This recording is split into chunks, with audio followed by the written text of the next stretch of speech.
Previously on Get In The Mecha.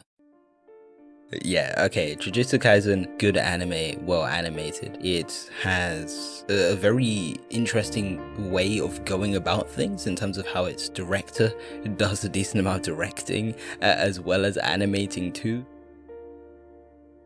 I think I didn't expect JJK to be this good. Honestly, I'm not gonna try and hide it, but I didn't expect this level of analysis for JJK, at least from my part.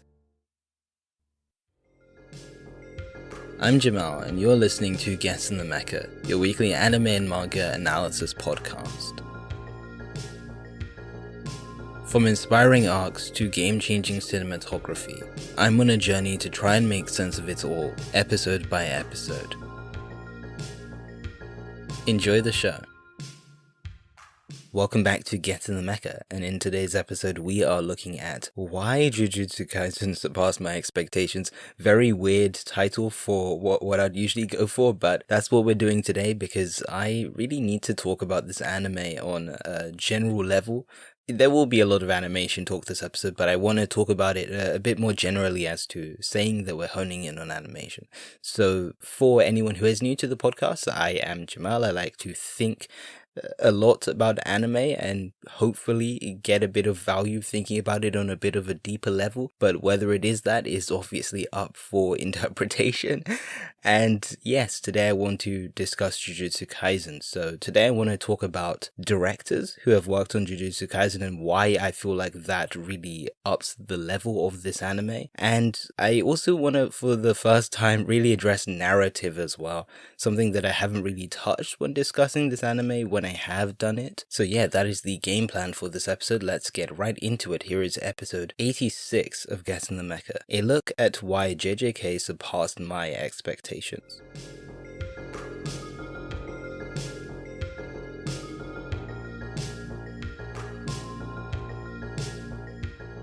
Before we get into the episode, I like to always give you a lowdown of the spoilers in this episode. And obviously, I'm talking about Jujutsu Kaisen, and there will be spoilers for JJK. So I'm going to be talking about the majority of the show. I'm going to zoom in on very specific parts as I get through this episode, notably episode 13 and 17, if I remember correctly, because those are pretty big episodes for this show from the directional standpoint.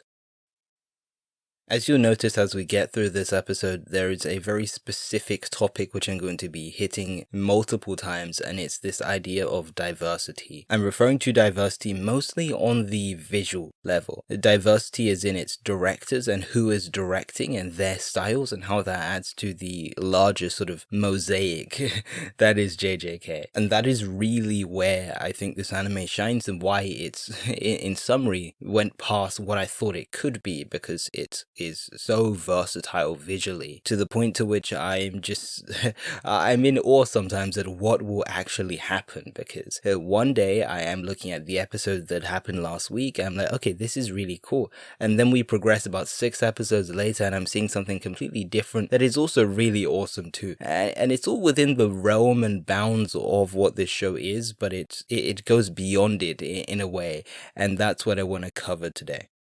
So let's hop into our first imaginary bullet point, which is this notion of numerous directors getting a lot of mileage out of the content. I'm talking in part about the manga, but also just about the general things and assets that the anime has. So the character designs and how those were handled for the anime, but also stuff like the events and the plot, the settings, and just the general things which make Jujutsu Kaisen a thing and how it sets itself apart. It's how these directors handle those that I think really makes things work out very well.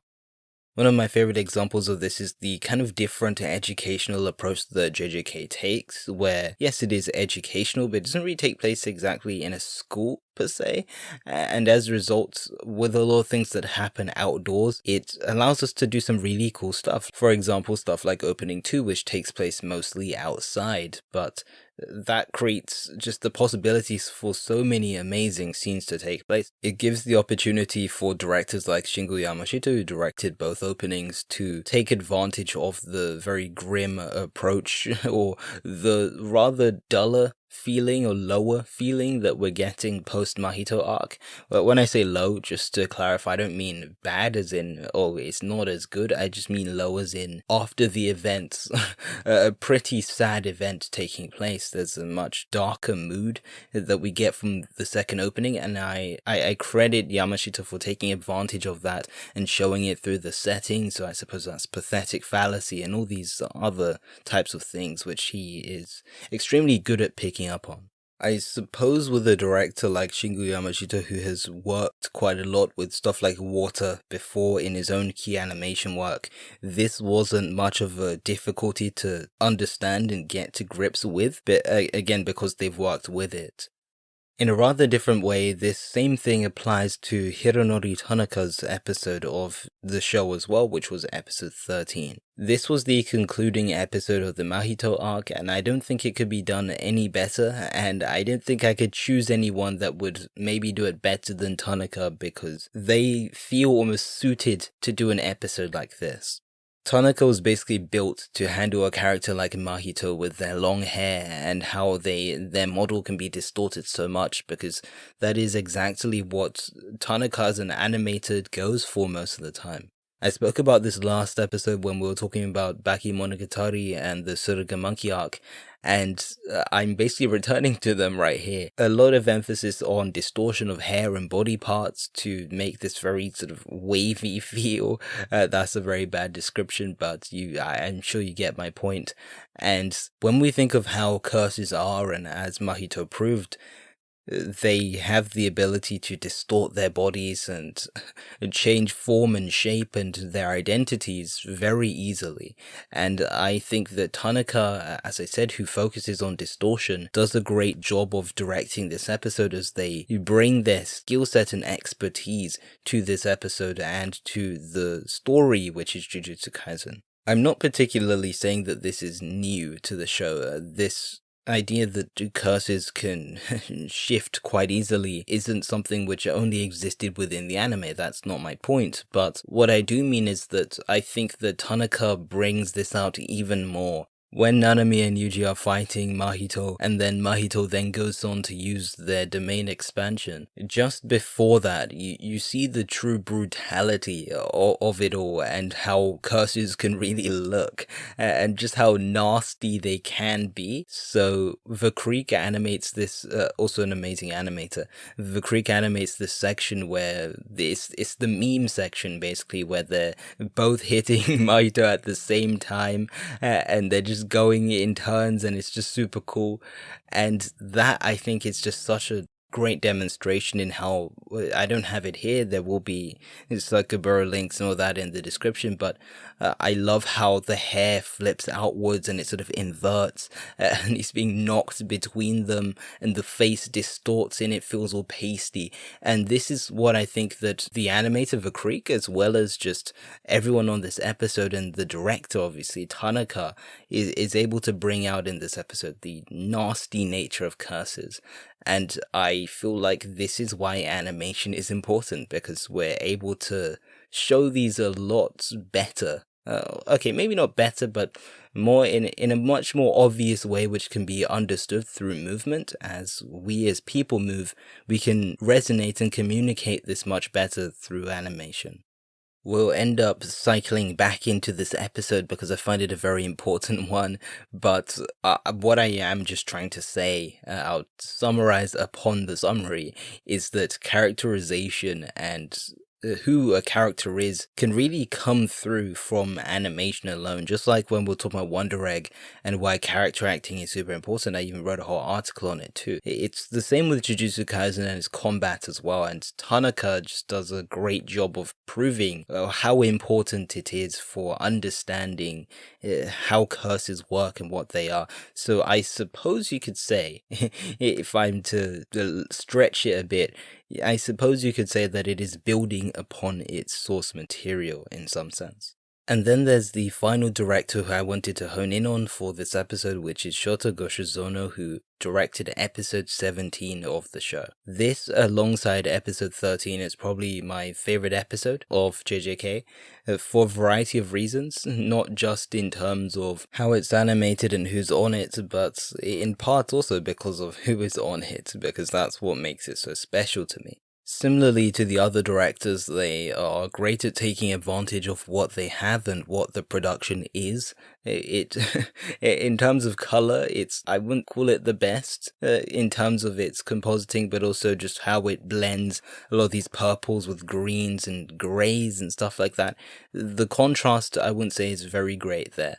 But that being said, Goshizono is able to take advantage of this to an extent, and with the very dense environment that the forest is and the backgrounds and how they are for the tournament arc of the series, I'm really in love with how they use 3D backgrounds to add a sense of depth to what's already quite a dense background, which I think livens things up quite a bit, and I'm surprised that it was used, I believe, for some previous episodes, but I think Goshizono really took advantage of it in a way that I could really understand a lot more, particularly with the trees and everything like that, and how they most of the arc was taking place in this forest. It just works really well in a way of which I could resonate really well with, or it was just very readable overall.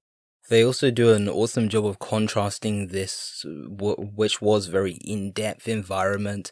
When we're doing the flashbacks, we have a lot of shadowless drawings as well, and Kaganeshi drawings, and I love that dynamic. It's very well thought out and something that I didn't really think that someone would choose to do. That's really my overall point with this anime from the perspective of its directors and episode directors. It's constantly surprising me, and I'm a very big fan of this new eyes idea. Something I talk about quite a lot about online, and it's when we have a freelance sort of system going on, it doesn't really, that's a very bad way to describe it, but at least when we have work that takes on freelancers, we're able to see it from the perspective of their eyes as opposed to, say, someone who's worked on the show for 15 episodes. And that's not a bad thing. There are a lot of productions where we have, say, a few people who touch action the most or regularly. If you take something like Demon Slayer, which is an awesome production, or at least a visual spectacle, we have people like Masayuki Kunihiro or Nozumu Abe who touch a lot of these action moments. It's kind of not dedicated to them, but their approach shines through most of the time, and that's how we get this synergy between the fights and stuff like that. And there is nothing wrong with this approach, but I am a big fan of the approach that is much more diverse in how we see very different takes on the designs and on the characters and such. And that's how we get episodes like episode 13 and 17, because people who have maybe seen the show, or at least maybe they've never even touched the show, they get to bring their unique take to it to some extent. Obviously it does go through corrections and checks and things like that, but they get to bring their take to something which they have probably never seen, maybe have never seen. And I think that can be very refreshing. It can bring out things which we never thought were really possible with a series like this. And that's why, again, I go back to episode 13 with Hironori Tanaka. It built to make this episode, yes, but not just based on their style, but just being a fresh eye on the series, which maybe some other directors didn't really have the advantage of getting. My fears were really alleviated by the visual diversity of this series, and that's why this whole episode is about, why it surpassed my expectations, because I didn't expect it to be this visually diverse, you see. I thought it would be pretty stagnant in a way, or at least it would center around a few animators specifically, and they would do a lot of the quote-unquote heavy lifting when it comes to the fighting and stuff like that. And that isn't a bad thing. That happens on a lot of productions, or on a decent amount of them. One of my favorites is Tetsuo and Buddy Decode, where we have a few animators that actually handle combat, the main two being Shingo Yamashita, as I mentioned in this episode, and Norio Matsumoto. Those are the two animators that mostly handle the combat, and it turns out great, but I'm also a fan of seeing different approaches to fighting, and that is where Jujutsu Kaisen really filled that in for me. It's kind of a qualm which I have with battle-shounen, and that's a bit contradictory because I know I literally just said that Tetsuo and Buddy Decode's battles are very, not same-ish, but they're handled by the same people, and we get similar styles and results as a result of, about 2 to 3 people handling most of the combat. But there are some shows out there that have managed to satisfy me in that department, so take Mob Psycho 100. Naruto does a really good job of this, I think. One Punch Man, of course, that's probably the king of it alongside Mob, and then another one which probably won't get mentioned as much is Yozakura Quartet as well. It's not like series don't do this, but I suppose it goes down to things like creative control and how the aesthetic unifies, and if it should be unified. It gets kind of philosophical and things, and gets into things I also can't explain that I'm sure happen behind the scenes. I'm going to end up drawing a few comparisons here, but when we think of an anime like Naruto, or at least Naruto Shippuden as well, it draws on, or a lot of its amazing moments draw on, this repeating cycle of regular animators. If we take Hiroyuki Yamashita, or Naoki Kobayashi, or Norio Matsumoto, as I said before, that's not the complete of it. When we get a bit further into the series, we end up seeing names like Chensei Huang as well, so there is some of that variety in there that I think Naruto is able to give and offer. Same for Mob Psycho 100 and One Punch Man Season 1 as well. The slight difference I'd say with this is that it's really about getting, or being able to get loads of amazing people into the same quote-unquote room to work on one project, which is absolutely insane. So everyone from Yutaka Nakamura to Wellen Zhang on Mob Psycho 100 to Gosai Oda to Yuki Hayashi to Arafumi Imai again on One Punch Man, and so many more. And in some ways I'd say that Jujutsu Kaisen does a very similar thing. It is able to get so many awesome people to work on one project, and it might not be as frequent as in, I suppose, with something like One Punch Man or Mob Psycho 100, and how they're a lot shorter. They're 12 episodes or 13, I believe, and as a result it ends up being kind of more back to back, and there's a bit more space for breathing in JJK, but I say space more as in just the quote-unquote cool moments. I don't mean as in breathing space for the production itself. But even so, I still think it's worth a lot of credit how it's able to get so many talented people together, and I think 13 and 17 are where this really adds up and accumulates, where we finally see that all these people have come together finally to put something together in one episode. Whether it's animators like The Creek or Hero, who's on the penultimate episode of the Mahito Arc, Leaf or Tatsuya Yoshihara, or any of them, and more of course, it's just the fact that they're all able to be there together, I think is such a big thing for the show and the anime. And honestly, that's really what got me excited for this, because almost every day or every week I would go on Twitter and I'd hear someone saying that, Yoshihara was on the episode this week, or, Tanaka was on the episode this week. I'd just get so excited, and that's really what drew me into this series, because of who is on it and how they're working together. So moving on from direction, I want to take a look at the narrative elements and the story elements of JJK and why I do enjoy it, and ultimately why it surpassed my expectations. I will be honest here on the podcast and say that it wasn't something that instantly resonated with me. I think I would have done this much later, much sooner, if I enjoyed it so much from the beginning. And I'm not going to say that I didn't hate it or something, I didn't dislike it, but it wasn't my favorite thing to watch. It wasn't my priority when it first came out, and that's why I waited for a while to watch them as they stacked up. in terms of the plot, there was a motivation there. There was the Sukuna's fingers and all that. I'm not denying it. My not criticism, but my look at this series isn't really to try and take it apart and say that it didn't have this and this why I didn't like it. It is more so that I wasn't that invested in what was already on the table, and that is me with the first half, maybe, or at least pretty much the first half of this anime. I just honestly didn't find it that compelling, or I just didn't feel very intrigued personally. But things began to change when Mahito Arc came about.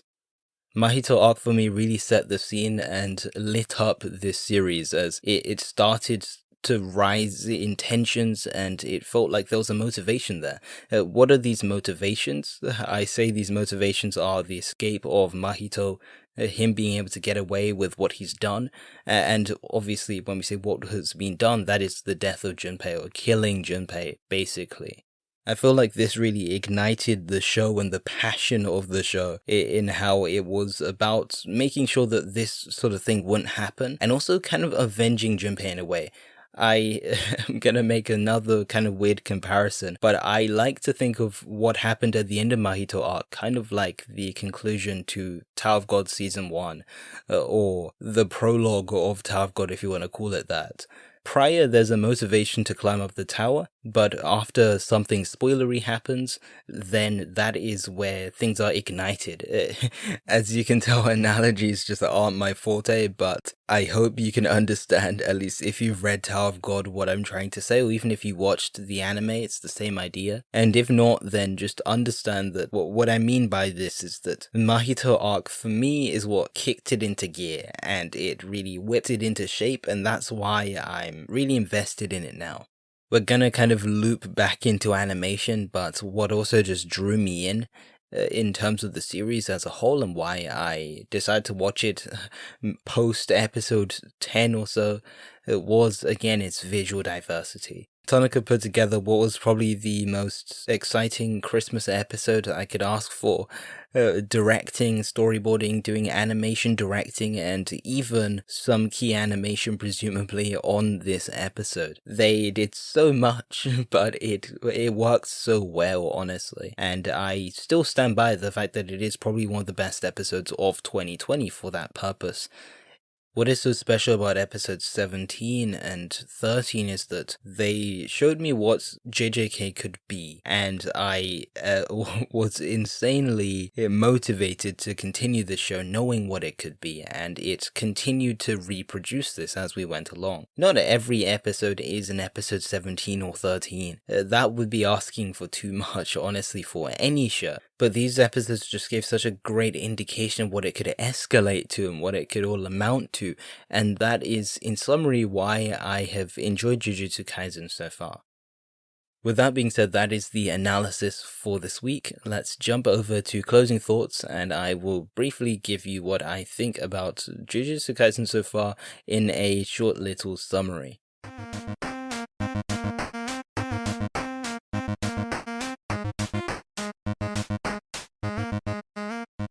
As you probably got from the title of this podcast episode, Jujutsu Kaisen did surprise me. It took me off guard because it went from something which I thought would be of, say, medium enjoyment to something that I in fact really enjoy watching each week. Why exactly is this the case? It comes down to two things: the Mahito arc, as well as its amazing range of staff members, from directors to animators, etc. There are many directors which I really like on this series, from Hironori Tanaka to Shingo Yamashita to Shota Goshizono. So many talented individuals have worked on this anime together and have been able to produce such a great piece of work as a whole. And I think that really comes as a result of having these fresh takes on the series, which really add to characterization and all these other things that are already embedded, but that is really brought out into something that is much greater, or maybe not greater is the term, but at least it's brought out even more and made even more obvious as to these elements. On the narrative side, what really did it for me was the Mahito arc. And you could argue that I've made this argument throughout the episode that it's really what set the flame for the show. It's what ignited the show for me. You could make the argument that those episodes needed to happen in order for this sort of payoff to work, or this payoff system to really come together. And I can agree with that, actually. Those episodes really excited me because they got together staff members that I never thought would really come onto the series. And also it set a much more tangible ambition for me, or not really an ambition, it's not even a goal, it's more of just a message that comes out at the end of Mahito Arc. And I think that is the backdrop for a lot of what's to come, and that's why I'm enjoying it a lot more, because it feels much closer, it feels much more personal, rather than we're going to collect some fingers for one of the most famous curses out there. And that's not to criticize it, just to make that clear. I'm not disliking what it sets up to begin with, but I felt like that really got better, and I felt more engaged with what it set up towards the middle of the show. In short, I didn't know how much potential JJK had, but with episodes like episode 13 and 17, I was made aware that there is so much of it within this anime, and I'm sure that there's so much more to come.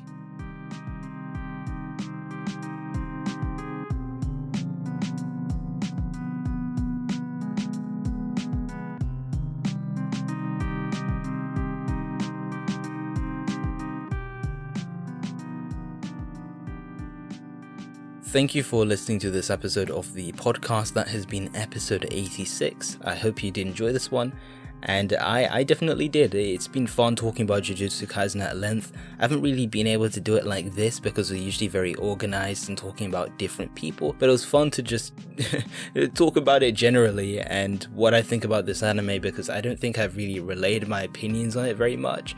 I've spoken about it technically, but not really how are you enjoying it? And being able to do that has been a really fun thing for this episode. In order to support this podcast, there are a few things you can do. You can leave it a review on Apple Podcasts. That's probably the most helpful thing you can do for getting more people to actually listen to this podcast, and I'd really appreciate it if you did that. And then there are the YouTube stuff you could do. So if you could like the video or the podcast, subscribe to the channel so you can get the notifications. The bell would also be really cool as well if you want it on time. And then a comment as well, be it how you found the podcast, that would really help out. Or even if there's just a point which you want to elaborate on or talk about, because my comment section is a bit dry. So I'm very open to have longer discussions in a YouTube comment section if that's what you would like. And then two more things. You can follow me on Twitter. I haven't been promoting my Twitter lately, so I might as well do that. At 1,000 followers, I'm actually going to be watching Ra-Zephon as quick as I can when I get the 1,000 followers. So if you do really want me to watch Ra-Zephon, then follow me on Twitter. That is at Get In The Mecha. And then finally, if you want to, again, support the podcast, one thing you can do is if you tell a friend about this show or podcast you listen to, especially if they like the topics on here. It's not only good for me, but it's good for them as well, because that gives them a great, or I hope, great podcast to listen to. But that is it for this week. Thank you for listening. I will see you hopefully next week on whatever we're talking about, because we bounce between topics quite a lot here. I have been your host, Jamar, today. Have a great weekend. And this has been Get In The Mecha. The music in this production goes as follows. Synthwave by Alex McCulloch. Mandatory Overtime by Joth. Difference by chasersgaming. And Anomaly by Eric Medias under soundimage.org.